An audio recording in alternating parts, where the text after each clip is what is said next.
ನಾವು ಮಾತಾಡ್ತಾ ಇದ್ವಿ ಈಗ ಕೇಂದ್ರ ಸರ್ಕಾರ ತರ್ತಾ ಇರುವಂತಹ ಕೃಷಿ ಕಾಯ್ದೆಗಳ ಬಗ್ಗೆ ರೇಷ್ಮೆ ಸರ್ ಇಂದ ನಾನು ಕಮೆಂಟ್ಸ್ ತೊಳ್ತೀನಿ ಸರ್. ಈಗ ಈ ಹಿಂದೆ ಇದ್ದಂತಹ ಕಾಯ್ದೆ ಏನಾಗಿತ್ತು ಸರ್, ಅದಕ್ಕೆ ಯಾಕೆ ಈಗ ತಿದ್ದುಪಡಿಯನ್ನ ತಂದ್ಕೊಂಡು ನಾವು ಇದನ್ನ ಇಂಟ್ರೊಡ್ಯೂಸ್ ಮಾಡ್ತೀವಿ ಅಂತ ಹೇಳಿ ಮಾಡ್ಕೊಂಡು ಬರ್ತಾ ಇರುವಂತಹ ಅವಶ್ಯಕತೆ ಏನಿತ್ತು? ಇದಕ್ಕೆ ಯಾಕೆ ಈಗ ಪಾಸಿಟಿವ್ಸ್ ಏನಿದೆ, ಇದಕ್ಕೆ ವಿರೋಧ ಯಾಕೆ ಬರ್ತಾ ಇದೆ ಸರ್? ಸಿಂಪಲ್ ಭಾಷೆಯಲ್ಲಿ ಈಗ ಜನಸಾಮಾನ್ಯರಿಗೆ ಅರ್ಥ ಮಾಡಿಸೋದಾದ್ರೆ ನೋಡಿ, 2019ನೇ ವರ್ಷಾಂತ್ಯದಲ್ಲೂ ಕೂಡ ಸಂಘರ್ಷ ಇತ್ತು ರಾಷ್ಟ್ರದಲ್ಲಿ. ಅವರು ಏಕಾಏಕಿ CAA NRC ಕಾಯ್ದೆಗಳಂತಂದ್ರು. ಮುಸ್ಲಿಂ ಸಮುದಾಯ ಬೀದಿಗಿಳಿದ್ಬಿಟ್ಟು ನಿರಂತರವಾಗಿ ಹೋರಾಡ್ತಾ ಇದ್ರು. ಹಾಗಾಗಿ 2020 ವರ್ಷ ಆರಂಭವಾಗಿದ್ದ ಸಂಘರ್ಷದಿಂದ ಅದಾದ್ಮೇಲೆ ಮಹಾಮಾರಿ ಬಂತು. ಸೊ ಸಂಘರ್ಷಕ್ಕೆ ತಾತ್ಕಾಲಿಕವಾಗಿ ನಿಲುಗಡೆ ಆಗಿತ್ತು. ಇನ್ನೇನು ಮಹಾಮಾರಿ ಹತೋಟಿಗೆ ಬಂತು, ವ್ಯಾಕ್ಸಿನ್ ಬರ್ತಾ ಇದೆ ಅನ್ನೋಷ್ಟೊತ್ತಿಗೆ ರೈತರ ಸಂಘರ್ಷ ಶುರುವಾಯಿತು. ಮತ್ತೆ 2021 ವರ್ಷ ಕೂಡ ಸಂಘರ್ಷದಲ್ಲೇ ಶುರುವಾಗಿದೆ. ಬಟ್ ಒಂದು ರೀತಿ ನಾನು ಸ್ವಾಗತಿಸ್ತೇನೆ. ಯಾತಕ್ಕೆ ಅಂತಂದ್ರೆ ನಮ್ಮ ಪ್ರಜಾಪ್ರಭುತ್ವ ವ್ಯವಸ್ಥೆ ಒಂಥರ ಜಡತ್ವ ಬಂದ್ಬಿಟ್ಟಿತ್ತು. ರೂಲಿಂಗ್ ಪಾರ್ಟಿ ಮತ್ತು ಅಪೋಸಿಷನ್ ಪಾರ್ಟಿಗಳ ನಡುವೆ ಹೆಚ್ಚು ವ್ಯತ್ಯಾಸ ಇಲ್ಲಂತ ಸ್ಥಿತಿ ತಲುಪಿಟ್ಟಿತ್ತು. ಸುಮ್ಮನೆ ಸಿದ್ಧಾಂತಗಳನ್ನು ಬಾಯಿ ಚಪ್ಪಲಕ್ಕೆ ಮಾತಾಡ್ತಿದ್ರೆ ಹೊರತು ಸಿದ್ಧಾಂತಗಳ ಬಗ್ಗೆ ಕಾಳಜಿ ಕಡಿಮೆ ಆಗಿತ್ತು. ರಾಜಕಾರಣಿಗಳಂದ್ರೆ ವೃತ್ತಿವಂತ ರಾಜಕಾರಣಿಗಳು, ಅವರೆಲ್ಲ ಒಂದು ಪ್ರೊಫೆಷನಲ್ ಪಾಲಿಟಿಷಿಯನ್, ಪ್ರೊಫೆಷನಲ್ ಬಿಸ್ನೆಸ್ ಮೆನ್ಗಳ ಥರ ಆಗಿದ್ರು. ಹೋರಾಟದ ರಾಜಕಾರಣ ಕೊರತೆ ಕಾಣ್ತಾ ಇತ್ತು. ಇದೀಗ ಕಳೆದ 2 ವರ್ಷಗಳಿಂದ ಭಾರತದಲ್ಲಿ ಒಂದು ವೈಬ್ರೆಂಟ್ ಡೆಮಾಕ್ರಸಿ, ಜನಪರ ಹೋರಾಟಗಳು ಮತ್ತೆ ಚಾಲ್ತಿಗೆ ಬಂದಿದೆ. ಕಮ್ಮಡಿಯವರು ಒಪ್ತಾರೆ ಅಂತ ಕಾಣುತ್ತೆ. ಇವನ್ನ CAA ವಿರುದ್ಧ ನಡೆದ ಹೋರಾಟವಾಗಲಿ, ನಮ್ಮ ಪ್ರಜಾಪ್ರಭುತ್ವದಲ್ಲಿ ಇನ್ನೂ ಜೀವಂತಿಕೆ ಇದೆ. ನೋಡಿ, ಅಮೆರಿಕದಲ್ಲಿ ದೊಂಬಿದಾಂಧೆ ನೋಡಿದ್ದೀವಿ. ಚುನಾವಣಾ ಪೂರ್ವದಲ್ಲೂ ಚುನಾವಣಾ ನಂತರ ಕೂಡ ಫಲಿತಾಂಶ ಪ್ರಕಟ ಆದ್ಮೇಲೆ ಕೂಡ ಆಗಿದೆ.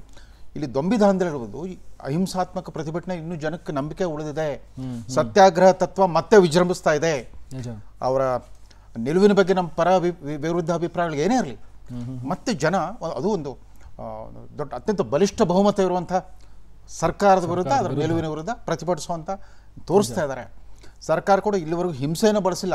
ಆದರೆ ಯಾವುದೇ ಸರ್ಕಾರ ಆದರೂ ಕೂಡ ಸತ್ಯಾಗ್ರಹವನ್ನು ಚಿವುಟ್ ಹಾಕೋ ನಾನಾ ಅನುಸರಿಸ್ತಾ ಇರ್ತಾರೆ. ಆದರೂ ಕೂಡ ಸಂಧಾನ ಕೂಡ ನಡೀತಾ ಇದೆ. ಅವರು ಕೂಡ ತಾಳ್ಮೆ ಕಳ್ಕೊಳ್ತಾ ಇಲ್ಲ. ರೈತರು ಕೂಡ ಪಾಪ ಎಷ್ಟೇ ಕಷ್ಟ ಅನುಭವಿಸ್ತಾ ಇದ್ದಾರೆ ಈ ಚಳಿಯಲ್ಲಿ. ಉತ್ತರ ಭಾರತದ ಚಳಿಯಲ್ಲಿ 43 ದಿವಸ ಮಾಡ್ತಾ ಅಲ್ಲಿ ಕೂತಿದ್ದಾರೆ ಅಂತಂದ್ರೆ ಅವ್ರಿಗೂ ಒಂದು ಗಟ್ಟಿಯಾದ ಒಂದು ಇಚ್ಛಾಶಕ್ತಿ ಇದೆ, ಗಟ್ಟಿ ಸಂಕಲ್ಪ ಇದೆ. ಆದರೆ ಸರ್ಕಾರದಲ್ಲಿ ಕೂಡ ಇದ್ದಿದ್ರಲ್ಲೇ ನರೇಂದ್ರ ಸಿಂಗ್ ತೋಮರ್ ಇದಾರಲ್ಲ, ಸ್ವಲ್ಪ ಸಜ್ಜನ ವ್ಯಕ್ತಿ, ಸಂವೇದನಾಶೀಲ ವ್ಯಕ್ತಿ, ಮಧ್ಯಪ್ರದೇಶ ರಾಜಕಾರಣಿ. ಅಥವಾ ರೈತರ ಜೊತೆ ಕೂಡ ಸಮಾಧಾನದಿಂದ ಮಾಡ್ತಾ, ಅವ್ರ ಜೊತೆಗೆ ಪಿಯೂಷ್ ಗೋಯಲ್ ಸ್ವಲ್ಪ ವ್ಯಾವಹಾರಿಕವಾಗಿ ಚತುರ, ಈತ ಸ್ವಲ್ಪ ಸಂವೇದನಶೀಲ ಮಂತ್ರಿ. ಹಾಗಾಗಿ ರಾಜನಾಥ್ ಸಿಂಗ್ ಅವ್ರು ಮಾತ್ರ ಸ್ವಲ್ಪ ಮಟ್ಟಿಗೆ ಮುತ್ಸದ್ಯ ಲಕ್ಷಣ ತೋರ್ತಾ ಇದ್ದಾರೆ. ಇದನ್ನ ನರೇಂದ್ರ ಮೋದಿ ಅವರು 2ನೇ ಹಸಿರು ಕ್ರಾಂತಿ ಅಂತ ಹೇಳ್ತಾರೆ. ಮೊದಲನೇ ಹಸಿರು ಕ್ರಾಂತಿ ನಾವೆಲ್ಲ ಶಾಲೆಯಲ್ಲಿದ್ವಿ. ಲಾಲ್ ಬಹದ್ದೂರ್ ಶಾಸ್ತ್ರಿ ಅವರು ಜೈ ಜವಾನ್ ಜೈ ಕಿಸಾನ್ ಅಂತಂದಾಗ ಅವತ್ತಿನ ಸರ್ಕಾರದಲ್ಲಿ ತಮಿಳುನಾಡಿನ C. ಸುಬ್ರಹ್ಮಣ್ಯಂ ಒಬ್ಬ ಮಹಾನ್ ಮುತ್ಸದ್ದಿ, ತುಂಬಾ ಕ್ರಿಯಾಶೀಲ ರಾಜಕಾರಣಿ, ಆಹಾರ ಸಚಿವರಾಗಿದ್ದರು, ಕೃಷಿ ಮತ್ತು ಆಹಾರ ಸಚಿವರಾಗಿದ್ದರು.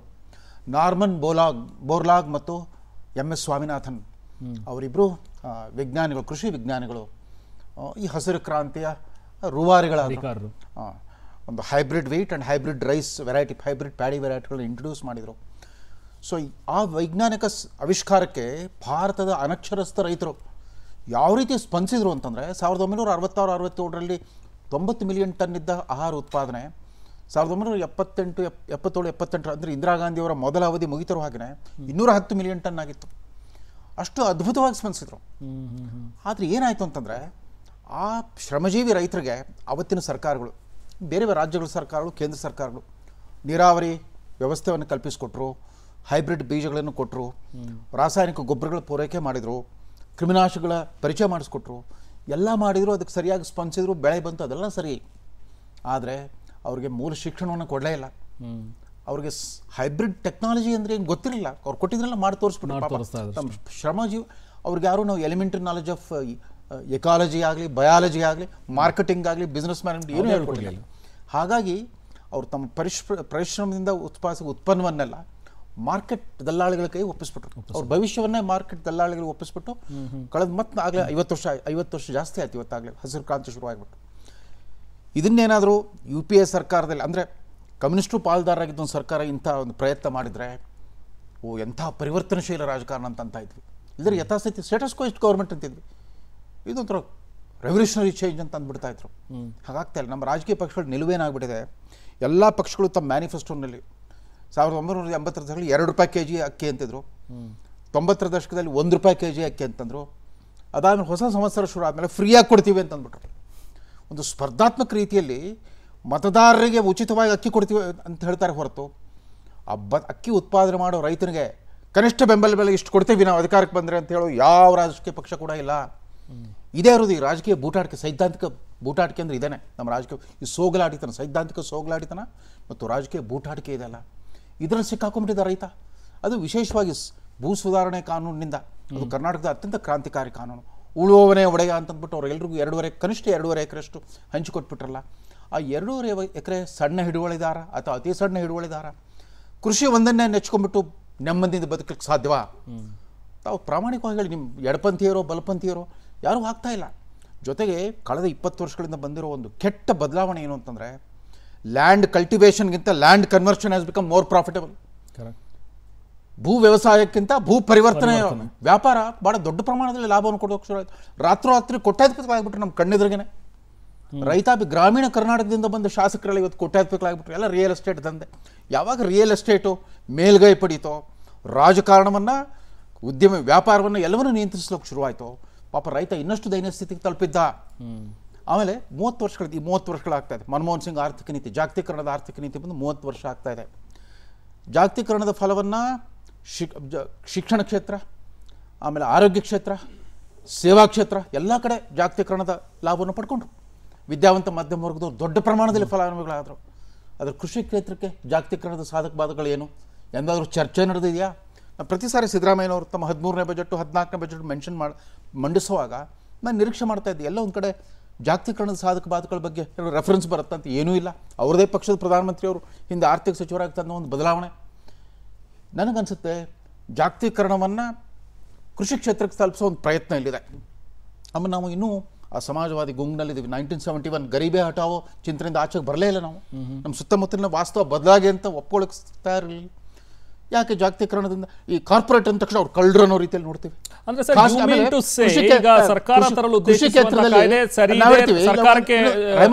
ರೈತರಿಗೆ ಉಪಯುಕ್ತವಾಗಿದೆ ಅನ್ನುವಂಥದ್ದು ಖಾಸಗೀಕರಣದಿಂದ ಇದಾಗ್ಬಿಡುತ್ತೆ. ಕೃಷಿ ಯಾವತ್ತು ಸರ್ಕಾರಿ ಚಟುವಟಿಕೆ ಆಗಿತ್ತು, ಕೃಷಿ ಯಾವತ್ತು ಖಾಸಗಿ ಚಟುವಟಿಕೆನೇ.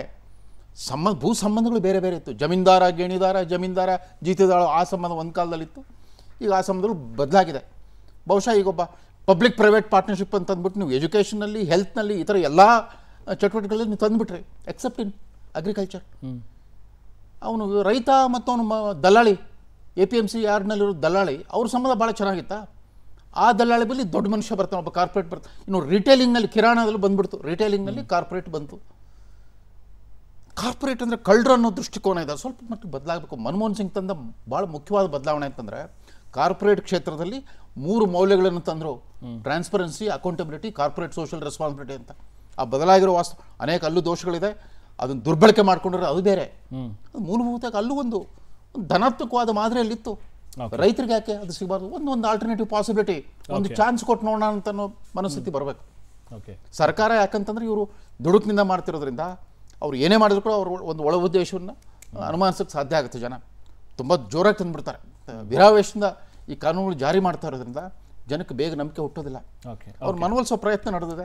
ಇವರು ಕೂಡ ಪಟ್ಟು ಹಿಡಿದೆ ತಮ್ಮ ಸತ್ಯಾಗ್ರಹ ಹಾದಿಯಲ್ಲಿ ಸಾಗಿದ್ದಾರೆ. ಎಸ್ ಸರ್, ಬಂದೆ ಸರ್. ಈಗ ಭಾಸ್ಕರ್ ರಾವ್ ಸರ್ ಏನು ಹೇಳ್ತಾರೆ ನೋಡೋಣ. ಸರ್ ನಮಸ್ತೆ, ಕಾರ್ಯಕ್ರಮಕ್ಕೆ ಸ್ವಾಗತ. ಏನು ಹೇಳ್ತೀರಿ ಸರ್? ಈಗ ರೇಷ್ಮೆ ಸರ್ ಹೇಳ್ತಾ ಇರುವಂಥ ಒಂದು ವಿಷಯ ಅಂತ ಹೇಳಿದ್ರೆ, ಜಾಗತೀಕರಣ ಈಗ ನಾವೇನು ಹೇಳ್ತೀವಿ, ಸೊ ಇದನ್ನು ಯಾಕೆ ಕೃಷಿ ಕ್ಷೇತ್ರಕ್ಕೆ ತರೋದಕ್ಕೆ ಬಿಡ್ತಾ ಇಲ್ಲ? ಸೊ ಆ ಥರದ ಒಂದು ಸ್ಟೆಪ್ಪನ್ನು ನಾವು ಇಡಕ್ಕೆ ಹೋಗ್ತೀವಿ ಅಂತ ಹೇಳಿದಾಗಲೂ ಕೂಡ ಯಾಕೆ ಈ ವಿರೋಧಗಳು? ಈಗ ಅಂತಲ್ಲ, ಅದು ಈಗ ನಾವು ಸ್ವಾತಂತ್ರ್ಯ ಬಂದಲಾಗಾಯ್ತಿಂದ ನಾವು ಒಂದು ಗಡುವು ಅಂಥೇಳಿ, ಒಂದು ಗಡಿ ಅಂಥೇಳಿ ಇಟ್ಕೊಂಡ್ರೆ, ಯಾಕೆಂದರೆ ಅದಕ್ಕಿಂತ ಮುಂಚೆ ಇದ್ದಿದ್ದು ನಮ್ಮದಲ್ಲದ ಸರ್ಕಾರ. ಸೊ ಈಗ ನಮ್ಮದೇ ಸರ್ಕಾರ ಬಂದ ನಂತರದಲ್ಲಿ ಈ ದೇಶದ ಪರಿಸ್ಥಿತಿಗೂ ಇವತ್ತಿನ ಪರಿಸ್ಥಿತಿಗೂ ಅಂಥ ಬಹಳ ದೊಡ್ಡ ವ್ಯತ್ಯಾಸ ಏನೂ ಇಲ್ಲ. ಅವತ್ತು ಕೂಡ 70 ವರ್ಷದ ಹಿಂದೆ ಕೂಡ ಭಾರತ ಕೃಷಿ ಪ್ರಧಾನ ದೇಶ ಆಗಿತ್ತು. ಇವತ್ತು ಕೂಡ ಕೃಷಿ ಪ್ರಧಾನವಾದ ದೇಶ. ಅಂದರೆ ಈ ದೇಶದಲ್ಲಿ ಸುಮಾರು 80% ಏನು ಆರ್ಥಿಕ ಚಟುವಟಿಕೆ ಇದೆ ಅದು ಕೃಷಿ ಆಧಾರಿತವಾದಂಥ ಆರ್ಥಿಕ ಚಟುವಟಿಕೆಗಳು ಅನ್ನೋದು ಒಂದನೇದು. ಈ ಆರ್ಥಿಕ ಚಟುವಟಿಕೆಯನ್ನು ಯಾವುದೇ ಸರ್ಕಾರ ಕೇಂದ್ರದಲ್ಲಿ ಅಧಿಕಾರಕ್ಕೆ ಬಂದ, ರಾಜ್ಯದಲ್ಲಿ ಬಂದ, ಪಶ್ಚಿಮ ಬಂಗಾಳ ಅಥವಾ ಕೇರಳದಲ್ಲಿ, ತ್ರಿಪುರಾದಲ್ಲಿ ಇದ್ದಂಥ ಕಮ್ಯುನಿಸ್ಟ್ ಸರ್ಕಾರಗಳು ಸೇರಿದಂತೆ ಯಾವುದೇ ಸರ್ಕಾರವೂ ಕೂಡ ಈ ಕೃಷಿ ಪ್ರಧಾನವಾದ ಆರ್ಥಿಕ ವ್ಯವಸ್ಥೆಯನ್ನು ಉತ್ತೇಜನ ಕೊಡೋವಂಥ, ಬೆಳೆಸೋವಂಥ ಕೆಲಸನ ಅವರು ಮಾಡಲಿಲ್ಲ. ರೈತರಿಗೆ ಹೋರಾಟ ಬಿಟ್ಟು ಬೇರೆ ದಾರಿ ಇರಲಿಲ್ಲ. ಅವತ್ತೂ ಸರಿ, ಇವತ್ತೂ ಸರಿ. ಈಗ ಕೆಲವು ಹೊತ್ತಿನ ಮುಂಚೆ ನಾನು ಕೇಳ್ತಾ ಇದ್ದೆ, ಕಾಂಗ್ರೆಸ್ಸಿನ ವಕ್ತಾರರು ದಿವಾಕರ್ ಅವರು ಹೇಳಿದ ಮಾತನ್ನು ನಾನು ಕೇಳ್ತಾ ಇದ್ದೆ. ಏನು ಈ ಪೆರಿಷಬಲ್ ಕಮಾಡಿಟೀಸ್ ಅಂತ ಏನಿದೆ ಅಗ್ರಿಕಲ್ಚರ್ ಸೆಕ್ಟರ್ನಲ್ಲಿ, ಅದನ್ನು ಉಳಿಸೋದಕ್ಕೆ ಮತ್ತು ಒಂದು ಪರ್ಯಾಯವಾದ ವೈಜ್ಞಾನಿಕವಾದ ಸಂಶೋಧನೆ ನಡೆಯಲಿಲ್ಲ ಅಂತೇಳಿ ಹೇಳ್ತಾರೆ. ಈ 70 ವರ್ಷದಲ್ಲಿ 50 ವರ್ಷಗಳ ಕಾಲ ಅವ್ರದ್ದೇ ಪಕ್ಷದ ಸರ್ಕಾರ ಇತ್ತು ಹೇಳೋದನ್ನು ನಾವು ಮರಿಬಾರ್ದು. ಸೊ ಜಗಜೀವನ್ ರಾಮ್ ಕಾಲದಲ್ಲಿ ಆಹಾರದ ಒಂದು ಸಂಕಷ್ಟದಿಂದ ನಾವು ಪಾರಾದ್ವಿ ಅಂತ ಹೇಳೋದನ್ನು ನೀವೆಲ್ಲ ಹೇಳ್ಕೊಂಡ್ರೂ ಕೂಡ ಇದು ಆಹಾರ ಸಂಕಷ್ಟದಿಂದ ಸಾರ್ವಜನಿಕವಾಗಿ ಜನರು ಪಾರಾದರೂ ಅಷ್ಟೇ ಹೊರತು ಆಹಾರ ಬೆಳೆದ ರೈತ ಪಾರಾದನೆ ಹೇಳೋ ಪ್ರಶ್ನೆಗೆ ಇವತ್ತಿಗೂ ಉತ್ತರ ಸಿಕ್ಕಿಲ್ಲ ನಮಗೆ. ಇನ್ನೊಂದು ರಶ್ಮಿ ಅವರು ಮಾತಾಡ್ತಾ ಹೇಳಿದ ಒಂದು ಮಾತಿಗೆ ನಂದು ತಾತ್ವಿಕವಾದ ಒಂದು ವಿರೋಧವನ್ನು ದಾಖಲಿಸಲೇಬೇಕಾಗಿದೆ. ಮನಮೋಹನ್ ಸಿಂಗ್ ಬಂದ ನಂತರ ಜಾಗತೀಕರಣ ಉದಾರೀಕರಣದ ನಂತರ ನಮ್ಮ ಭಾರತದ ಸ್ಥಿತಿ ತುಂಬ ಚೆನ್ನಾಗಾಗಿದೆ ಅಂತ ಹೇಳೋದು ಏನು ಅವ್ರ ಮಾತಿದೆ, ಅದು ಸ್ವಲ್ಪ ಮಟ್ಟಿಗೆ ಸತ್ಯ, ಅರ್ಧ ಸತ್ಯವನ್ನು ಅಷ್ಟೇ ಹೇಳ್ತದೆ ಅಷ್ಟು. ನೋಡಿ, ಮನಮೋಹನ್ ಸಿಂಗು 7ನೇ ವರ್ಷದಲ್ಲೋ ಏನು ಪ್ರೈಮ್ ಮಿನಿಸ್ಟರ್ ಆಗಿದ್ದಾಗ 7 8 ನನಗೆ ತಕ್ಷಣಕ್ಕೆ ನೆನಪಿಗೆ ಬರ್ತಾ ಇಲ್ಲ, ಅವರು ಕೆಂಪುಕೋಟೆಯಿಂದ ಮಾಡಿದ ಒಂದು ಭಾಷಣದ ಒಂದು ಪ್ರಸ್ತಾಪನ ನಾನು ಮಾಡ್ತೀನಿ. ಅವ್ರು ಹೇಳ್ತಾರೆ, ಅವರು ನಾವು 11 ಪಂಚವಾರ್ಷಿಕ ಯೋಜನೆಗಳನ್ನು ನೋಡಿದ್ವಿ. ಅದರ ನಂತರ ಈ ಹಳೆಯ ಆರ್ಥಿಕ ನೀತಿ ಸರಿ ಇಲ್ಲ ಹೇಳೋ ಕಾರಣಕ್ಕೆ ಹೊಸ ಆರ್ಥಿಕ ನೀತಿಯನ್ನು ತಂದ್ವಿ. ಈ ನಂತರ ಗ್ಲೋಬಲೈಸೇಷನ್ ಬಂತು, ಜಾಗತೀಕರಣ, ಉದಾರೀಕರಣ, ಖಾಸಗೀಕರಣ ಇವೆಲ್ಲವೂ ಬಂತು. ಇವೆಲ್ಲವೂ ನಾವು ಜನಸಾಮಾನ್ಯರ ಜೀವನ ಮಟ್ಟನ ಉದ್ಧಾರ ಮಾಡೋದಕ್ಕಾಗಿ ತಂದಂಥ ಯೋಜನೆಗಳು. ಅಂದರೆ ಆ ಘೋಷವಾಕ್ಯ ಅದೇ ಒಂದೇಯ. ಆದರೆ ಮನಮೋಹನ್ ಸಿಂಗ್ ಹೇಳಿದ್ದು ವಿರೋಧ ಪಕ್ಷದ ನಾಯಕರಲ್ಲ, ಪ್ರೈಮ್ ಮಿನಿಸ್ಟರ್ ಹೇಳಿದ್ದು. ಆದರೆ ಇವತ್ತು ಭಾರತದಲ್ಲಿ 25 ಕೋಟಿ ಜನ ಒಂದು ಹೊತ್ತಿನ ಊಟಕ್ಕೆ ಪರದಾಡೋ ಅಂಥ ಸ್ಥಿತಿ ಇದೆ ಅಂತ ಹೇಳೋ ಒಂದು ಸತ್ಯವನ್ನೇ ಬಿಚ್ಚಿಟ್ರು ಅವರು. ಅವರು ಕೆಂಪುಕೋಟೆಗೆ ಹೋದ್ಮೇಲೆ ಅದನ್ನು ಯೋಚನೆ ಮಾಡಿ ಹೇಳಿದ್ರು, ಸಿದ್ಧಪಡಿಸಿದ್ದ ಭಾಷಣವೂ ಗೊತ್ತಿಲ್ಲ, ಸಿದ್ಧಪಡಿಸಿದ್ದಾಗಿದ್ದರೆ ಡಿಲೀಟ್ ಆಗೋಗ್ಬಿಡ್ತಿತ್ತು ಅವರಿರೋ ಸ್ಥಿತಿಯಲ್ಲಿ. ಅವರು ಆ ಸತ್ಯವನ್ನು ಅವತ್ತು ಹೇಳಿದರು. ಆ ಸತ್ಯ ಇವತ್ತು ಇದೆ. ಭಾರತದಂಥ ದೇಶಕ್ಕೆ 80% ಕೃಷಿಯನ್ನು ಅವಲಂಬಿಸಿದಂಥ ದೇಶದಲ್ಲಿ ನೀವು ಜಾಗತೀಕರಣ ಉದಾರೀಕರಣದಂಥ ನೀತಿಗಳು ಇದೆಯಲ್ಲ, ಇದನ್ನು ತರಬೇಕಿದ್ರೆ 10 ಸಾರಿ ಯೋಚನೆ ಮಾಡಬೇಕಿತ್ತು. ನಾನು ಚೀನಾನ ಹೊಗಳ್ತಾ ಇಲ್ಲ. ಚೀನಾದಲ್ಲಿ ಪ್ರತಿಯೊಂದು ಹಳ್ಳಿಗೆ ಕುಡಿಯೋ ನೀರನ್ನು ಸಪ್ಲೈ ಮಾಡಿದ ನಂತರ ಕೋಕಾ ಕೋಲಾನ ಅಲೋ ಮಾಡಿದರು. ನಮ್ಮಲ್ಲಿ ಹಾಗಾಗಲಿಲ್ಲ, ರಿವರ್ಸ್ ಆಯ್ತದು. ಕೋಕಾ ಕೋಲಾಕ್ಕೆ ಆದ್ಯತೆ ಕೊಟ್ಟರು, ಕುಡಿಯೋ ನೀರಿಗೆ ಆದ್ಯತೆ ಕೊಡಲಿಲ್ಲ ಅವರು. ಆಮೇಲೆ ಈ ಥರದ ಏನು ಸರ್ಕಾರಕ್ಕೆ ಒಂದು ನಿಶ್ಚಿತವಾದ ನೀತಿ ಇಲ್ಲದೆ ಇದ್ದರೆ, ಸರ್ಕಾರ ತರೋ ಅಂಥಕ್ಕೆ ನಮ್ಮ ರಾಜಕೀಯ ಪಕ್ಷಗಳಿಗೆ, ರಾಜಕಾರಣಿಗಳಿಗೆ ಅವರಿಗೆ ಒಂದು ನೀತಿ ಆಧಾರಿತವಾದಂಥ ಒಂದು ಆಡಳಿತ ಬೇಕು ಹೇಳೋದು ಅನಿಸಿಲ್ಲ ಅವತ್ತಿನಿಂದ ಇವತ್ತಿನವರಿಗೆ. ನಾವು ಸ್ವಾತಂತ್ರ್ಯ ಬಂದ ನಂತರದ ಪೀಳಿಗೆ ಜನ ಅಂತ ಇಟ್ಕೋಬೋದು, ಅದಾಯ್ತಾ. ಆದರೆ ನಮಗೆ ಉದ್ದಕ್ಕೂ ಕಂಡಿರೋದು ಏನು? ಎಷ್ಟು ಜನರಿಗೆ ನೀವು ಉದ್ಯೋಗ ಕೊಟ್ಟಿದ್ದೀರಿ? ಈಗ ಕೃಷಿ ಕಳೆದ ಹೆಚ್ಚು ಕಡಿಮೆ 1.5 ತಿಂಗಳಿಂದ ಡೆಲ್ಲಿಯಲ್ಲಿ ರೈತರು 5 ರಸ್ತೆಗಳನ್ನು ಬಂದ್ ಮಾಡಿ ಚಳುವಳಿ ನಡೆಸ್ತಾ ಇದ್ದಾರೆ. ಆ ಚಳುವಳಿ ಹಿಂಸಾರೂಪಕ್ಕೆ ತಾಳಿಲ್ಲ ಹೇಳೋದು ರೈತರಲ್ಲಿರೋ ಒಂದು ಒಳ್ಳೆಯತನವನ್ನು ಹೇಳುತ್ತದೆ. ಅದೇ ಕಾರಣಕ್ಕೆ ಸರ್ಕಾರನೂ ತಾಳ್ಮೆಯಿಂದಿದೆ. ಅಲ್ಲಿ ಒಂದು ರಾಜಕೀಯ ನಡೀತಾ ಇದೆ. ತಮ್ಮ ಮೇಲೆ ಹಲ್ಲೆ ನಡೀಲಿ ಅನ್ನೋ ಕಾರಣಕ್ಕಾಗಿ ಅವರೊಂದು ರೀತಿಯಲ್ಲಿ ತಂತ್ರವನ್ನು ರೈತರು ಮುಖಂಡರು ಮಾಡ್ತಾ ಇದ್ದಾರೆ. ಇವರು ಒಂದು ಸ್ವಲ್ಪ ಡಿಸ್ಟರ್ಬ್ ಮಾಡಿ ಏನಾದರೂ ಮಾಡಿ ಗೋಲಿಬಾರ್ ಮಾಡಿಸ್ಲಿಕ್ಕಾಗತ್ತಾ ಅಂತ ಹೇಳೋದನ್ನು ಕಾಂಗ್ರೆಸ್ ಪಕ್ಷ ಯೋಚನೆ ಮಾಡ್ತಾಯಿದೆ. ಯಾಕೆಂದರೆ ಅವರಿಗೆ ಇಂದಿರಾ ಗಾಂಧಿ ಹತ್ಯೆ ನಂತರ ತಿರುಗಿ ಬಿದ್ದ ಸಿಖ್ ಸಮುದಾಯ ಮನಮೋಹನ್ ಸಿಂಗನ್ನು 10 ವರ್ಷ ಪ್ರೈಮ್ ಮಿನಿಸ್ಟರ್ ಮಾಡಿದ್ರು, ಅವ್ರು ತಿರುಗಲಿಲ್ಲ. ಅವ್ರು ಈ ಕಡೆಗೆ ಅವ್ರಿಗೆ ಬೇಕಾಗಿರೋದು ಒಂದು ಲಾಠಿ ಚಾರ್ಜು, 3 ಹೆಣ ಬೀಳಬೇಕು, 5 ಹೆಣ ಬೀಳಬೇಕು. ಹಾಗೆ ಬಿದ್ದ ನಂತರ ಸಿಖ್ ಓಟುಗಳು ಕಾಂಗ್ರೆಸ್ನ ಹತ್ರ ತಿರುಗಬಹುದು ಹೇಳೋಂಥ ಒಂದು ಕೆಟ್ಟ 3ನೇ ದರ್ಜೆ ರಾಜಕೀಯನೂ ಇಲ್ಲಿ ನಡೀತಾ ಇರೋದನ್ನು ನಾವು ನೋಡ್ತಿದ್ದೀವಿ, ಅದಾಯ್ತಾ. ಸೊ ಇಂಥ ಪರಿಸ್ಥಿತಿಯಲ್ಲಿ ಇವತ್ತು ರೈತರು ಮಾಡ್ತಾ ಇರೋ ಚಳುವಳಿಗಳಿಗೆ ಏನಂತ ನಾವು ಅರ್ಥ ಕಲ್ಪಿಸಬೇಕು. ನೋಡಿ, ಈ ರೈತ ಚಳುವಳಿಗೆ ಸಪೋರ್ಟ್ ಮಾಡ್ತಾ ಇರೋರು ಯಾರು ನೋಡಿ. ಈ ಉದಾಹರಣೆಗೆ ಆಡಳಿತ ಪಕ್ಷ ಮಾಡೋದಿಲ್ಲ ಅಥವಾ ಅದರ ಒಕ್ಕೂಟದ ಪಕ್ಷಗಳು ಮಾಡೋದಿಲ್ಲ, ಅದನ್ನು ನಾವು ನಿರೀಕ್ಷೆ ಮಾಡಲಿಕ್ಕೂ ಆಗೋದಿಲ್ಲ.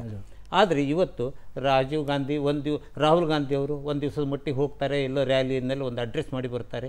ಹರಿಯಾಣದ deputy chief minister Dushyant Singh Chautala ಅವರು ಚಳುವಳಿಯನ್ನು ನಡೆಸ್ತಾ ಇರೋವಂಥ ಸರ್ಕಾರಗಳು ಪಂಜಾಬು ಹರಿಯಾಣ. ಇವರು ಉಪಮುಖ್ಯಮಂತ್ರಿ, ಇವರು ದಕ್ಷಿಣ ಭಾರತದಲ್ಲಿ ಪ್ರವಾಸ ಮಾಡ್ತಾರೆ. ಇವರು ಬಿಹಾರ್ ಎಲೆಕ್ಷನ್ ಟೈಮ್ನಲ್ಲಿ ರಾಹುಲ್ ಗಾಂಧಿ ಅವರು ಸಿಮ್ಲಾದಲ್ಲಿ ಹಾಲಿಡೇ ಮಾಡ್ದಂಗೆ ಇವ್ರು ಎಲ್ಲಿ ಮಾಡ್ತಾರೆ?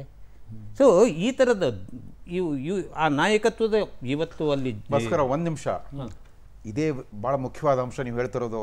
ಅಧಿಕಾರ ರಾಜಕಾರಣ ಮತ್ತು ಹೋರಾಟದ ರಾಜಕಾರಣ ನಡುವಿನ ಕಂದರ ಇದೆ ಅಲ್ಲ, ಅದು ಎಷ್ಟರ ಮಟ್ಟಿಗೆ ವಿಸ್ತಾರ ಆಗಿಬಿಟ್ಟಿದೆ ಅಂತಂದ್ರೆ ಯಾವ ರಾಜಕಾರಣಿ ಕೂಡ ಅಲ್ಲಿ ಹೋಗಿ ಕೂತ್ಕೊಳ್ಳೋದಿಲ್ಲ.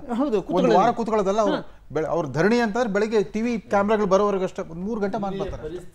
ನಾನು ಖುದ್ದಾಗಿ ಹೋಗಿ ಕೂತು ಬಂದಿದ್ನಿ. ಇಲ್ಲ, ನಾನು ಒಂದು ನಿಮಿಷ ಪೂರೈಸ್ಬಿಡ್ತೀನಿ ಪ್ರಕಾಶ್ ಸರ್.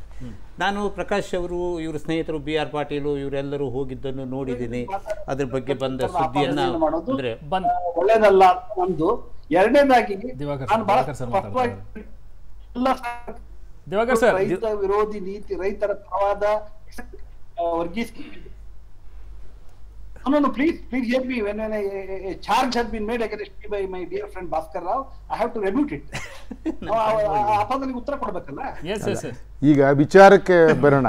ಇವು ಯಾವುದು ಬೇಡ. ಈಗ ಕೇಂದ್ರದ ಕೃಷಿ ಕಾಯ್ದೆಗೆ ರೈತರು ಯಾಕೆ ವಿರೋಧಿಸುತ್ತಿದ್ದಾರೆ ಅನ್ನತಕ್ಕಂಥದ್ದು ನಮ್ಮ ಮುಂದಿರತಕ್ಕಂಥ ವಿಚಾರ. ಈಗ ನನ್ನ ಎಡಬಲದಲ್ಲಿರತಕ್ಕಂಥ ಪರಮಾಪ್ತ ಮಿತ್ರರು ಅಭಿಪ್ರಾಯ ಕೊಟ್ಟಿದ್ದಾರೆ. ಬಹಳಷ್ಟು ವಿಚಾರಗಳನ್ನು ನಾನು ಅತ್ಯಂತ ಪ್ರೀತಿ ಮತ್ತು ಗೌರವಪೂರ್ವಕವಾಗಿ ಅದನ್ನು ಒಪ್ಪೋದಿಲ್ಲ, ವಿರೋಧಿಸ್ತೀನಿ. ನಂಬರ್ 1. ಬಹುಶಃ ಭಾಸ್ಕರ್ ಅವರು ಹೇಳಿರ್ತಕ್ಕಂಥದ್ದು ಗಂಭೀರವಾದ ವಿಚಾರ. ನಾನು ಖುದ್ದಾಗಿ ಹೋಗಿದ್ನಿ, ಅವರ ಜೊತೆಗೆ ಕಳೆದಿದ್ನಿ. ಆ ರೈತರ 3 ಬಾರ್ಡರ್ ಹೋಯ್ತು, ಟಿಕ್ರಿ, ಸಿಂಗ್ರು ಮತ್ತು ಶಹಜಹಾನ್ಪುರ 3 ಬಾರ್ಡರ್ಗೆ ಹೋಗ್ಬಿಟ್ಟಿದ್ವಿ. ನಾವು ವೈಯಕ್ತಿಕವಾಗಿ ಹೋಗಿಲ್ಲ, ಕರ್ನಾಟಕದ ರೈತರ ಒಂದು ತಂಡವಾಗಿ ಹೋಗಿದ್ವಿ, ಅರ್ಥ ಮಾಡ್ಕೊಂಡಿದ್ವಿ. ಹಾಗಾಗಿ ನಿಮ್ಮ ಅಭಿಪ್ರಾಯ ಬಹುಶಃ ಇಲ್ಲಿ ಕೂತ್ಕೊಂಡು ನೀವು ಮಾಡಿರ್ತಕ್ಕಂಥದ್ದು ಅಭಿಪ್ರಾಯ ಸಂಪೂರ್ಣವಾಗಿ ನಾನು ತಿರಸ್ಕರಿಸ್ತೇನೆ. ರಾಜಕೀಯ ಅನ್ನುವಂಥದ್ದು ನೋಡುವ ನಿಮಗೆ, ಭಾಸ್ಕರ್ ಅವರಿಗೆ ಹೇಳ್ತಿದ್ದೀನಿ, ಇದು ರಾಜಕಾರಣ ನಡೀತಿದೆ. ರಾಹುಲ್ ಗಾಂಧಿಗಳು ಯಾರೂ ಇಲ್ಲ ಇಲ್ಲಿ. ಕಾಂಗ್ರೆಸ್ಸು ಮನಮೋಹನ್ ಸಿಂಗು ತಪ್ಪು ಆಗಿದ್ದಲ್ಲಿ ಮಾಡಿದ್ದಾರೆ, ಅದಕ್ಕೆ ಇವರಿಗೆ ಪರಿಸ್ಥಿತಿ ಬಂದಿದೆ. ಬಹುಶಃ ಇದು ವಸಾಹತುಶಾಹಿ ಅಲ್ಲ, ನವ ಚಳುವಳಿಗಳ ರೂಪ ಪಡ್ಕೊಳ್ತಾ ಇದೆ ಅಲ್ಲಿ. ಅದು ನಾನು ನೋಡ್ಕೊಂಡಿದ್ದೀನಿ. ನಾನು ಒಬ್ಬ ರಾಜಕಾರಣ ವ್ಯಕ್ತಿ ಅಲ್ಲ, ತಜ್ಞನಾಗಿ ನೋಡಿದ್ದು ಹೇಳ್ತಾ ಇದ್ದೀನಿ. ಹಾಗಾಗಿ ಸ್ವಲ್ಪ ಇನ್ನಷ್ಟು ಗಂಭೀರವಾಗಿ ಅರ್ಥ ಮಾಡ್ಕೊಳ್ಳಿ, ಸಾಧ್ಯವಾದರೂ ಹೋಗಿ ಬಂದು ನೋಡ್ಕೊಳ್ಳಿ, ಅಲ್ಲಿ ಅರ್ಥ ಮಾಡ್ಕೊಂಡು ನೋಡೋಕ್ಕೆ ಅಂತ ಹೇಳಿ. ಒಂದು ಘಟನೆ ನಾನು ನಿಮ್ಗೆ ಹೇಳ್ತೀನಿ ಕೇಳಿ. ನಾವೆಲ್ಲ ನೋಡ್ಕೊಂಡು ಬಹಳ ಕಷ್ಟ ಇತ್ತು. ಒಂದು ದಿನ ಇದು ಚಳುವಳಿ ಎನ್ನುವಂಥದ್ದು ವಿಜೃಂಭಣೆ ನಡೀತಿದೆ. It is a celebration of the ಅಗಿಟೇಷನ್ಸ್ಗಳು. ಬಹುಶಃ ಇದು ವಿಶ್ವದ ಮಾಧ್ಯಮಗಳು ಹೇಳಿದ್ದಾರೆ. ಭಾಸ್ಕರ್ ಅವರೇ, ತಾವು ಮಾಧ್ಯಮದವರು, ವಿಶ್ವದ ಪ್ರತಿಷ್ಠಿತ ಮಾಧ್ಯಮಗಳು ಇಸ್ ಸೆಲೆಬ್ರೇಟ್ ಮಾಡ್ತಾ ಇರೋಂಥದ್ದು. ಊಟ ತಿಂಡಿಗಳ ಬಗ್ಗೆ ಸಮಸ್ಯೆನೇ ಇಲ್ಲ. ಲಂಗರ್ಗಳಲ್ಲಿ ಎಷ್ಟು ಬೇಕಾದ್ರೆ ಊಟ ಹಾಕ್ತಕ್ಕ. ಒಂದು ವಿಚಾರ ಹೇಳ್ತೀನಿ, ನಾವು ವಾಪಸ್ ಬರ್ತಿದ್ದಂಗೆ ಸಿಂಗ್ರು ಬಾರ್ಡರ್ ಕಾಣ್ತವೆ, ನಡ್ಕೊಂಡೇ ಹೋಗ್ಬೇಕು. ಅಲ್ಲಿ ಸಂಪೂರ್ಣವಾಗಿ ಅವರು ಮನೆ ಮಾಡಿಬಿಟ್ಟಿದ್ದಾರೆ, ಅವರಿಗೆ ರಸ್ತೆನೇ ಮನೆ ಆಗೋಗ್ಬಿಟ್ಟಿದ್ದಾರೆ. 1 ಅಲ್ಲ 2 ಅಲ್ಲ 5, 6 ಕಿಲೋಮೀಟರ್ ದೂರಗಳು ಮಾಡಿದ್ದಾರೆ. ಹಾಗಾಗಿ ಬಹಳಷ್ಟು ಗಂಭೀರವಾಗಿ ಅವ್ರ ಬಗ್ಗೆ ಕಾಮೆಂಟ್ ಮಾಡಿ. ಯಾಕೆಂದಾಗ ಅದನ್ನಷ್ಟು ನೀವು ಹೇಳಿದಷ್ಟು ಒಪ್ತಾ ಇಲ್ಲ. ಒಂದು ಚಿಕ್ಕ ಪುಟಾಣಿ ಮಗು ಮತ್ತು ಒಂದು ಕುಟುಂಬ ಬಂತು. ಆ ಪುಟಾಣಿ ಮಗು ಸಿಖ್ ಸಮುದಾಯದ್ದು ಇಷ್ಟು ಬಿಸ್ಕತ್ ಪಟ್ನ ಇಟ್ಕೊಂಡಿತ್ತು. ಅಲ್ಲೇ ನಿಮಗೆ ಟೀ ಕಾಫಿ ಊಟಗಳು ಸಮಸ್ಯೆನೇ ಇಲ್ಲ ಅಂದಾಗ ಅವ್ರ ತಂದೆ are you going to yes, ನಾನು ಸಪೋರ್ಟ್ ಮಾಡಕ್ಕೆ ಹೋಗ್ತೀನಿ. ಆ ಮಗುಗೆ ಹೋರಾಟದ ಅನುಭವ, ಯಾಕೆಂದರೆ ನಮ್ಮ ಬಾಂಧವರುಗಳು, ನಮ್ಮ ಅವರು ಅನ್ನ ಕೊಟ್ಟತಕ್ಕಂಥವರಿಗೆ ನಾನು ತೋರಿಸಿ. ಹಾಗಾಗಿ it is A celebration. Bhaskar ಅವರೇ, ಎ ಸೆಲೆಬ್ರೇಷನ್ ಆಫ್ ದಿ ಅಗಿಟೇಷನ್ಸ್. ಒಬ್ಬರು ಅಗಿಟೇಷನ್ಸ್ ಎಲ್ಲ ನಡೀತಾ ಇದೆ ಇಲ್ಲಿ. ಪ್ರಕಾಶ್, ಅಲ್ಲ ನೀವು ಹೇಳಿ ಒಂದೇ ನಂಜುಂಡಸ್ವಾಮಿ ಅವರು ಕರ್ನಾಟಕದಲ್ಲಿ 80ರ ದಶಕದಲ್ಲಿ ಸಂಘಟಿಸಿದ ಹೋರಾಟಗಳು ಕೂಡ ಸೆಲೆಬ್ರೇಷನ್ ತರ.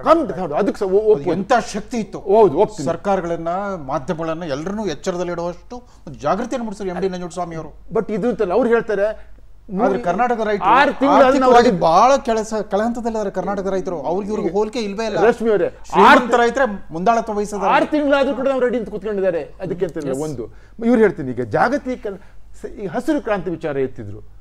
ಮೊದಲನೇ ಹಸಿರು ಕ್ರಾಂತಿ ಅನ್ನುವಂಥದ್ದು ಸಂಪೂರ್ಣವಾಗಿ ರಾಜ್ಯ ವ್ಯವಸ್ಥೆಯ ಸರ್ಕಾರದ ಹಿಡಿತದಲ್ಲಿ ಇರತಕ್ಕಂಥದ್ದು ಕ್ರಾಂತಿ ಆಗಿರ್ತಕ್ಕಂಥದ್ದು. ಕೊಟ್ಟಂಥ ತಳಿಗಳು, ಅದನ್ನು ವಿಸ್ತರಣೆಗಳನ್ನ ಮಾಡಿರ್ತಕ್ಕಂಥದ್ದು.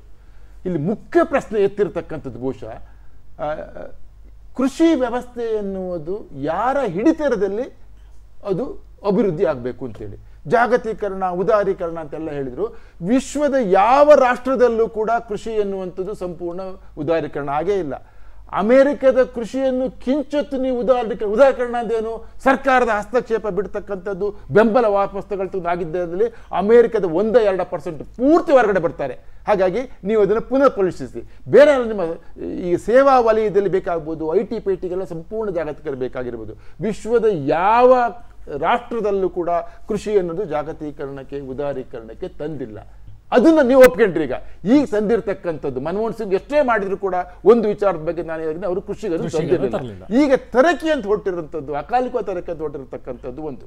ಜಾಗತೀಕರಣ ಜೊತೆ ನಾವು ಬೇಕೇ ಬೇಕು. ನಿಮಗೆ ಗೊತ್ತಿದೆ, Bharat is A signatory of the WTO ಎಲ್ಲ ಇದೆ. ಆದರೆ ಜಾಗತೀಕರಣ ಪ್ರಕ್ರಿಯೆಯಲ್ಲಿ ಅನುಸಂಧಾನ ಮಾಡತಕ್ಕಂಥದ್ದು ರೈತರಾಗಬೇಕೋ ಕಾರ್ಪೊರೇಟ್ ಆಗಬೇಕು ಅಂತಕ್ಕಂಥ ವಿಚಾರದಲ್ಲಿ ನೀವು ಹೇಳಿದ್ರಿ. ಕಾರ್ಪೊರೇಟ್ ಬಗ್ಗೆ ಅನುಮಾನಗಳಿಲ್ಲ, ಬೇಕೇ ಬೇಕು, ಅವರು ಏನು ಬೇಕು ಮಾಡಲಿ. ಆದರೆ ರೈತರ ಪರವಾಗಿ ರೈತರ ಒಂದು ವರ್ಗವನ್ನು ಯಾವ ಸ್ಥಾನಮಾನಕ್ಕೆ ಹೋಗ್ತಾರೆ ಅನ್ನೋದ್ರ ಬಗ್ಗೆ ಬಹಳ ಮುಖ್ಯವಾಗಿರ್ತಕ್ಕಂಥದ್ದು. ಜಾಗತೀಕರಣದ ಬಗ್ಗೆ ಬೇಕು ಅಂತಾದರೆ ಅದು ಸಾಧಕವಾದಿಗಳು ಚರ್ಚೆ ಆಗ್ತಿದೆ, ಸರಿ ಇಲ್ಲ ಅನ್ನೋ ಬಗ್ಗೆ ನಮಗೆ ಆ ಟೆಕ್ನಾಲಜಿ ಬೇಡ ಆಗ್ತದೆ, ಅದನ್ನು ರೈತರು ಮಾಡಬೇಕು ಹೊರತು ಕಾರ್ಪೊರೇಟ್ಗಳಲ್ಲ. ಇನ್ನು ಬಹಳ ಮುಖ್ಯವಾದ ಒಂದು ಪ್ರಶ್ನೆಯನ್ನು ಬಿಟ್ಟರೆ, ಈಗ ಈಗ ರೈತರಿಗೆ ಯಾಕೆ ನಡೀತಿದೆ ಅಂದ್ಬಿಟ್ರೆ ಇದೆ ಪ್ರಿಸೈಸ್ಲಿ ಈ ವಿಚಾರದಲ್ಲಿ ಸರ್ಕಾರ ತನ್ನ ಜವಾಬ್ದಾರಿಯನ್ನು ಹಿಂತೆಗೆದುಕೊಳ್ತಾ ಇದೆ. ಅದನ್ನ ಬೆಂಬಲ ಬೆಲೆ ಘೋಷಣೆ ಆಗುತ್ತೋ ಇಲ್ವೋ, ಖರೀದಿ ಆಗುತ್ತೋ ಇಲ್ವೋ ಅನ್ನೋಂಥದ್ದು ತೀವ್ರವಾದಂಥ ಅನುಮಾನಕ್ಕೆ ಸಮಸ್ಯೆನೇ ಇಲ್ಲ. ಯಾಕಂದ್ರೆ ನೀವು ನೋಡಿದ್ದೇ ಆದಲ್ಲಿ, 3 ಕಾಯ್ದೆಗಳು ನೋಡಿದ್ದೇ ಆದಲ್ಲಿ ಇದನ್ನ giving away to the private sectors, ಅದು ಕಾರ್ಪೊರೇಟ್ ಸೆಕ್ಟರ್ಸ್ ಇರ್ಬೋದು, ಅವ್ರು ಯಾರು ನಾವು ಬರೋದಿಲ್ಲ ಅಂತ ಹೇಳ್ಬೋದು. ಸರ್ಕಾರ ತನ್ನ ಜವಾಬ್ದಾರಿಯನ್ನು ಹಿಂತೆಗೆದುಕೊಳ್ತಕ್ಕಂಥದ್ದು ಒಂದು. ಎರಡನೇದು ಹೇಳಿದಂಗೆ ಬರತಕ್ಕಂಥ ಆ ಕಾರ್ಪೊರೇಟ್ ವಲಯದ ಬಗ್ಗೆ ತೀವ್ರ ಗುಮಾನಿ ಇದೆ. ಅದಾನಿಗಳಂತೆ ಅವರ ಒಂದು ಸ್ಥಾನಮಾನಗಳೇನು, ಅವ್ರು ಆಗಲೇ ಈಗಲೇ ಮಾಡಿರ್ತಕ್ಕಂಥ ಅನಾಹುತಗಳು ಏನಾಗುತ್ತೆ, ಈ ಬಗ್ಗೆನೂ ಇದ್ದಾವೆ ಕಾರ್ಪೊರೇಟ್ ವಲಯ. ಇವೆರಡರೂ ತೀವ್ರ ಸಂಶಯಗಳಲ್ಲ, ಇದು ಫ್ಯಾಕ್ಟ್, ಇದು ಆಗಬೇಕು ಅಂತ ಹೇಳು. ಯಾಕಂದ್ರೆ ಇದು ನಾವು ಸಾಕು, ಈಗ ರೈತರು ಬೇಡ, ಖಾಸಗಿ ವಲಯೀಕರಣ, ಇದು ಉದಾರೀಕರಣ ತರೋಣ, ಮತ್ತು ಆ ಖಾಸಗಿ ವಲಯದಲ್ಲಿ ಯಾರಿಗೆ ಹೋಗಬೇಕು ಅನ್ನತಕ್ಕದ್ದು ಸ್ಪಷ್ಟವಾಗಿದ್ದಾವೆ. ಈಗ ಅದಾನಿ ನೇತೃತ್ವದ 15 ಪ್ರಮುಖವಾದಂಥ ಅಗ್ರೋ ಇಂಡಸ್ಟ್ರಿಯಲ್ ಕಂಪನಿಗಳಿದ್ದಾವೆ. ಅಂಬಾನಿ ನೇತೃತ್ವದ 10-14 ಇದ್ದಾವೆ. ಆಮೇಲೆ ನಮ್ಮ ಪತಂಜಲಿ ಇದೆಯಲ್ಲ, ಇವ್ರದ್ದು 30-40 ಕಂಪನಿಗಳು ಸಂಪೂರ್ಣವಾಗಿ ಅವು ಈಗಾಗಲೇ ಇದ್ದಾರೆ. ಈಗ ಇನ್ನಷ್ಟು ಸಂಪೂರ್ಣ ಸ್ವತಂತ್ರ ಹಿಡಿತ ಕೊಡುವಂಥದ್ದು ಅಲ್ಲಿರ್ತಕ್ಕಂಥ ರೈತರಿಗೆ ಸ್ಪಷ್ಟವಾಗಿದೆ. ಕಾರ್ಪೊರೇಟ್ ವಲಯ ಅನ್ನೋದು ಏನು ಮತ್ತು ಸರ್ಕಾರ ತನ್ನ ಜವಾಬ್ದಾರಿ ಎಲ್ಲ ಹಿಂತೆಗೆದುಕೊಳ್ಳಲು ಹೋಗುತ್ತೆ. ಇದು ಅವ್ರಿಗೆ ಮಾತ್ರ ಅಂತಲ್ಲ, ಬಹಳ ಗಂಭೀರವಾದ ವಿಚಾರ ಅದನ್ನು ನಮ್ಗೆಲ್ಲರೂ ಕೂಡ ಇದು ಒಂದು. ಸರ್, ಈಗ ಸಿಂಪಲ್ ಆಗಿರುವಂತಹ ಜನಸಾಮಾನ್ಯರು ಒಂದೇ ಒಂದು ಪ್ರಶ್ನೆ ಅಂತ ಹೇಳಿದ್ರೆ, ಈಗ ನೀವು ಸರಿ, ಈಗ ಸರ್ ಮತ್ತೆ ನೀವು ಹೇಳಿದ ಹಾಗೆ ರೈತರಿಗೋಸ್ಕರ ನಾವು ಕಾಯ್ದೆಗಳನ್ನ ತರ್ತಾ ಇದ್ದೀವಿ ಅನ್ನುವಂಥದ್ದನ್ನ ಸರ್ಕಾರ ಹೇಳ್ತಾ ಇದೆ. ಆದ್ರೆ ರೈತರೇ ಬೇಡ ಅಂತಿದಾರಲ್ಲ ಈಗ.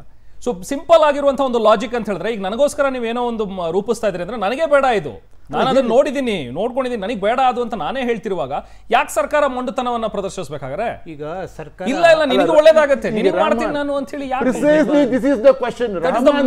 ಪ್ರಶ್ನೆ. ಈಗ ರೆಹಮಾನ್ ಅವರಿಗೆ ಉಪಯುಕ್ತ ಅಂತ ಹೇಳಿ ನಾನು ಹೇಳೋದಾದ್ರೆ ನೀವು ತಕ್ಷಣ ಕೇಳ್ತೀವಿ, ದಯವಿಟ್ಟು ಏನೇನು ಉಪಯೋಗ ಹೇಳಿ 1 2 3 4 ನೀವು ಅದ್ರ ಬಗ್ಗೆ ಇದು ರೈತರಿಗೆ ಉಪಯೋಗ ಆಗ್ತವೆ. ಹೌದು, APMC ವ್ಯವಸ್ಥೆ ಬಗ್ಗೆ ಯಾವುದೇ ರೀತಿಯ ಸಮರ್ಥನೆ ಇಲ್ಲ. ಕೃಷಿ ಬೆಲೆ ಆಯೋಗದಿಂದ ಅಧಿಕೃತವಾಗಿ ಹೇಳಿದ್ನಿ, ಅಧಿಕೃತವಾಗಿ ಇಲ್ಲಿ 8-10% ಕಮಿಷನ್ ಮಾಡ್ತಾ ಇದ್ದಾವೆ. ಇದು ಭ್ರಷ್ಟತೆಯ ಕೂಪವಾಗಿದ್ದಾವೆ. ಇಲ್ಲಿ ರಾಜಕೀಯ ಅನುಮಾನವೇ ಇಲ್ಲ. ಆದ್ರೆ ಬರತಕ್ಕಂಥ ವ್ಯವಸ್ಥೆ ಇದಕ್ಕೂ ಉತ್ತಮ ಅನ್ನತಕ್ಕಂಥದ್ದಕ್ಕೆ ಯಾವುದೇ ರೀತಿಯ ನಮಗೆ ಒಂದು ಬ್ಲೂ ಪ್ರಿಂಟ್ಗಳಿಲ್ಲ. ಅದು ಬಂದಿರತಕ್ಕಂಥದ್ದು. APMC ಬಗ್ಗೆ ನೀವು ಹೇಳಲೇಬೇಡಿ. ನಿಮ್ಮ 10 ನಾನು ಅಧಿಕೃತವಾಗಿ ಕೃಷಿ ಬೆಲೆ ಆಗೋದ್ರಿಂದ ಕೊಟ್ಟಿದ್ದೇವೆ 10% ಕಮಿಷನ್. APMC ಒಂದೇ ಒಂದು ಉದಾಹರಣೆಯನ್ನು ಕೊಟ್ಟರೆ ಏನು ನಡೀತಾ ಇತ್ತು ಅಂತ ಹೇಳೋದನ್ನು ನಾವು ತಿಳ್ಕೋಬೇಕಾಗತ್ತೆ. ಯಾಕೆಂದ್ರೆ ರೈತರಿಗೆ ಸಿರಾದಲ್ಲಿ JH ಪಟೇಲ್ ಮುಖ್ಯಮಂತ್ರಿ ಆಗಿದ್ದಂಥ ಸಂದರ್ಭದಲ್ಲಿ ಸಿರಾದಲ್ಲಿ ಶೇಂಗಾ ಬೆಳೆ APMCನಲ್ಲಿ ಒಂದು ರೇಟು, ಸಿರಾದ ಪಕ್ಕದ ಊರಲ್ಲಿ APMCನಲ್ಲಿ ಇನ್ನೊಂದು ರೇಟು. ಅಲ್ಲಿಯ ರೈತರು ಕೇಳಿದ್ದೇನು, ಆ ಜಾಸ್ತಿ ದರವನ್ನು ಅಲ್ಲಿ ಕೊಡೋದಾದರೆ 10-15 ಕಿಲೋಮೀಟರ್ ದೂರದಲ್ಲಿ ನಮಗೆ ಯಾಕೆ ಕಡಿಮೆ ಕೊಡ್ತೀರಿ, ಇದು ಯಾಕೆ ಜಾಸ್ತಿ ಅಂಥೇಳಿ ರೈತರು ಬೀದಿಗೆ ಬರ್ತಾರೆ. ಆ ಸಂದರ್ಭದಲ್ಲಿ ಗೋಲಿಬಾರ್ ಆಗುತ್ತೆ, 4-5 ಜನ ರೈತರು ಸತ್ತೋಗ್ತಾರೆ ರಸ್ತೆಯಲ್ಲಿ. ಸೊ ಅದು ಒಂದು ಪ್ರಶ್ನೆ. ಇದು APMCನಲ್ಲಿ ಅದು ಹೇಗಿರ್ತದೆ ಅಂತಂದರೆ, APMCನ ನಾವು ಸಪೋರ್ಟ್ ಮಾಡ್ಕೋಬೇಕು, ಅದು ಬೇಕು ನಮಗೆ. ಯಾಕೆಂದರೆ ಅಂಥದ್ದೊಂದು ವ್ಯವಸ್ಥೆ ಇದ್ದರೆ ಉಳಿದು ಇದರ ಮೇಲೆ ಒಂದು ನಿಯಂತ್ರಣ ತರಲಿಕ್ಕಾಗ್ತದೆ ಹೇಳೋ ಕಾರಣಕ್ಕಾಗಿ ಆದರೂ ಅದು ಬೇಕಾಗತ್ತೆ. ಅದು ಸರ್ವೋತ್ಕೃಷ್ಟ ಅಂಥೇಳಲ್ಲ, ಕರೆಕ್ಟ್ ಆಯಿತಾ, ಅದು ಬೇಕು. ಅದು ಒಂದು ನಮ್ಮನ್ನು ಚೆಕ್ ಮಾಡೋದಕ್ಕೆ ಏನು ಈ ಕಾರ್ಪೊರೇಟ್ ಸೆಕ್ಟರ್ದು ಏನಿದೆ ಅದರ ಕಬಂಧ ಬಾಹುವನ್ನು ಒಂದು ನಿಯಂತ್ರಣ ಮಾಡಲಿಕ್ಕಾಗಿ APMC ಅಂತ ವ್ಯವಸ್ಥೆಗಳು ಬೇಕು. APMC ರದ್ದಾಗೋದಿಲ್ಲ ಹೇಳೋ ಮಾತನ್ನು ಕೇಂದ್ರ ಸರ್ಕಾರವು ಹೇಳ್ತಾ ಇದೆ, ರಾಜ್ಯ ಸರ್ಕಾರಗಳು ಹೇಳ್ತಾ ಇದೆ. ಆದರೆ ಅವರು ಆ ತಿದ್ದುಪಡಿ ಸೂಚಿಸಿದ ಕಾನೂನಿನ ವ್ಯಾಪ್ತಿಯಲ್ಲಿ APMCಯನ್ನು ತಾವು ರದ್ದು ಮಾಡೋದಿಲ್ಲ ಹೇಳೋ ಒಂದು ಕಲಮನ್ನು ಸೇರಿಸೋದಕ್ಕೆ ಸರ್ಕಾರಕ್ಕೆ ಇರೋ ತೊಂದರೆ ಏನು ಹೇಳೋದು ಜಗತ್ತಿಗೆ ಗೊತ್ತಿಲ್ಲ. ಭಾಸ್ಕರ್ ಅವರೇ, ಕರ್ನಾಟಕದಲ್ಲಿ ಕಲಂ 8ಕ್ಕೆ ಇವರು ತಂದರೆ, ಕಲಂ 8 APMC 1961 ಆಕ್ಟ್ ಅಂದ್ಬಿಟ್ರೆ APMC ನಿಮ್ಮ ವ್ಯಾಪ್ತಿ ಅಂತಕ್ಕಂಥದ್ದು ಆ ಕಾಂಪೌಂಡ್ಗಳು ಮಾತ್ರ ಅಂತ ಅಂದಿದ್ದಾರೆ, ಹೊರಗಡೆ ಇಲ್ಲ ಅಂತ ಹೇಳ್ಬಿಟ್ಟು. ಒಂದು ಕೊನೆಯದಾಗಿ ಹೇಳ್ಬಿಡ್ತೀನಿ, APMC ಅಂತಕ್ಕಂಥದ್ದು ಅಗ್ರಿಕಲ್ಚರ್ ಪ್ರಾಡ್ಯೂಸ್ ಮಾರ್ಕೆಟಿಂಗ್ ಕಮಿಟಿ. ಇದು ಒಂದು ಜನತಂತ್ರಾತ್ಮಕ ವ್ಯವಸ್ಥೆ. ರೈತರು ತಮಗೆ ಬೇಕಾದಂಥವ್ರನ್ನ ಆರಿಸ್ಕೊಳ್ತಕ್ಕಂಥದ್ದು, ತನಗೆ ಬೇಕಾದ ಅಧ್ಯಕ್ಷ ಮಾಡ್ತಕ್ಕಂಥದ್ದು. ಜನತಂತ್ರ ಅನ್ನೋದು ಅಲ್ಲೂ ಮಾತ್ರ ಅಂತಲ್ಲ, ಪಾರ್ಲಿಮೆಂಟಲ್ಲೂ ಜನತಂತ್ರ ಸಕ್ಸಸ್ ಆಗಿಲ್ಲ, ಅಸೆಂಬ್ಲಿ ಸಕ್ಸಸ್ ಆಗಿಲ್ಲ. ಹಾಗಿರ್ಬೇಕಾದ್ರೆ ಜನತಂತ್ರ ವರ್ಕ್ ಮಾಡ್ತಿಲ್ಲ ಅನ್ನೋದು ಅಲ್ಲಿ ಮಾತನ್ನು ಮಾಡೋಕ್ಕೆ ಅಂತ ಹೋಗಬೇಡಿ ಪಾರ್ಲಿಮೆಂಟ್. ಎರಡನೇದು, ಇದು ಸರ್ಕಾರದ ಹಿಡಿತದಲ್ಲಿರ್ತಕ್ಕಂಥ ವ್ಯವಸ್ಥೆ, ಸರ್ಕಾರದ ಸಂಪೂರ್ಣ ಹಸ್ತಕ್ಷೇಪ ಅಲ್ಲ. ನಿಮ್ಮ ತೂಕದಲ್ಲಿ ಮೋಸ ಆಗಲಿಕ್ಕೆ ಕೂಡುದು, ಪೇಮೆಂಟಲ್ಲಿ ರೈತನಿಗೆ ಪಾಪ ತೂಕದಲ್ಲಿ ನಮ್ಮನಿಗೆ ಪೇಪರ್ ಬಾರನ್ನು ಬರ್ತಾರಲ್ಲ 5 kg 3 kg ರೈತರ ತೂಕದಲ್ಲಿ ಮೋಸ ಆಗಬಾರ್ದು ಅಂತಕ್ಕಂಥದ್ದು 1924ರಲ್ಲಿ ರಾಯಲ್ ಕಮಿಷನ್ ಆನ್ ಅಗ್ರಿಕಲ್ಚರ್ ತಂದು ಇವತ್ತು ಕೂಡ ಹೇಳ್ತಾರೆ. ನಿಮ್ಮ ಅಡಿಕೆ ವಿಚಾರ ಇರ್ತಾರೆ ಯಾರು ದಿವಾಕರ್ ಅವರು, ಅಲ್ಲೂ ಕೂಡ ಅರ್ಧ kg ಮೋಸ ಆಗುತ್ತೆ ಅಂತ ರೈತರು ಹೇಳ್ತಿದ್ದಾರೆ. ಹಾಗಾಗಿ ಎಲ್ಲೇ ಒಂದು ತೂಕದಲ್ಲಿ ಆಗತಕ್ಕಂಥ ಮೋಸ ಆಗಕೂಡದು, ತಕ್ಷಣ ಪೇಮೆಂಟ್ ಆಗಬೇಕು, ಈ ಎಲ್ಲ ವಿಚಾರದಲ್ಲಿ ಮಾಡಿರ್ತಕ್ಕಂಥ APMC ವ್ಯವಸ್ಥೆ. Yes sir, thank you so much. ಬಹುಶಃ ಈ ಸಬ್ಜೆಕ್ಟ್ ಏನಿದೆ ಇದು 1 ಗಂಟೆಗೆ ಸೀಮಿತವಾಗುವಂಥದ್ದಲ್ಲ, ಸಾಕಷ್ಟು ಸುದೀರ್ಘವಾಗಿ ಇದ್ರ ಬಗ್ಗೆ ಡಿಬೇಟ್ ಆಗೋ ಅವಶ್ಯಕತೆ ಇದೆ. Thank you so much sir, thank you so much. ತಾವು ನಮ್ಮ ಜೊತೆಗೆ ಜಾಯ್ನ್ ಆದ್ರಿ, ಸಾಕಷ್ಟು ವಿಷಯಗಳನ್ನು ಚರ್ಚೆ ಮಾಡಿದ್ರಿ. ಮುಂದಿನ ಹಂತದಲ್ಲೂ ಕೂಡ ಈ ಚರ್ಚೆಗಳನ್ನು ಮುಂದುವರಿಸ್ತಾ ಹೋಗೋಣ. Thank you sir, thank you so much.